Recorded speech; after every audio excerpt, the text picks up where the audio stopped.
ಹುಬ್ಬಳ್ಳಿ ಧಾರವಾಡ ಮಹಾನಗರ ಜಿಲ್ಲಾ ಜನತಾದಳ ಜಾತ್ಯತೀತ ಮಹಿಳಾ ಘಟಕದ ವತಿಯಿಂದ ಸಂಗೊಳ್ಳಿ ರಾಯಣ್ಣ ಸರ್ಕಲ್ನಲ್ಲಿ ಪ್ರತಿಭಟನೆ ನಡೆಸಲಾಯಿತು.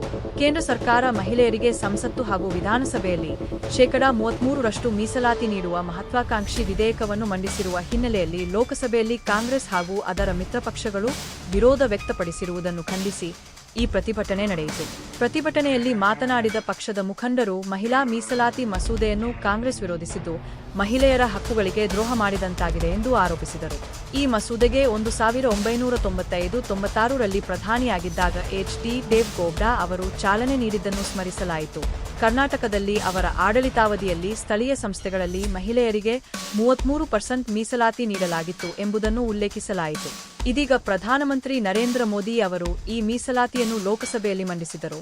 ಕಾಂಗ್ರೆಸ್ ವಿರೋಧಿಸಿದ್ದು ದೇಶದ ಮಹಿಳೆಯರಿಗೆ ಅನ್ಯಾಯವಾಗಿದೆ ಎಂದು ವಾಗ್ದಾಳಿ ನಡೆಸಲಾಯಿತು.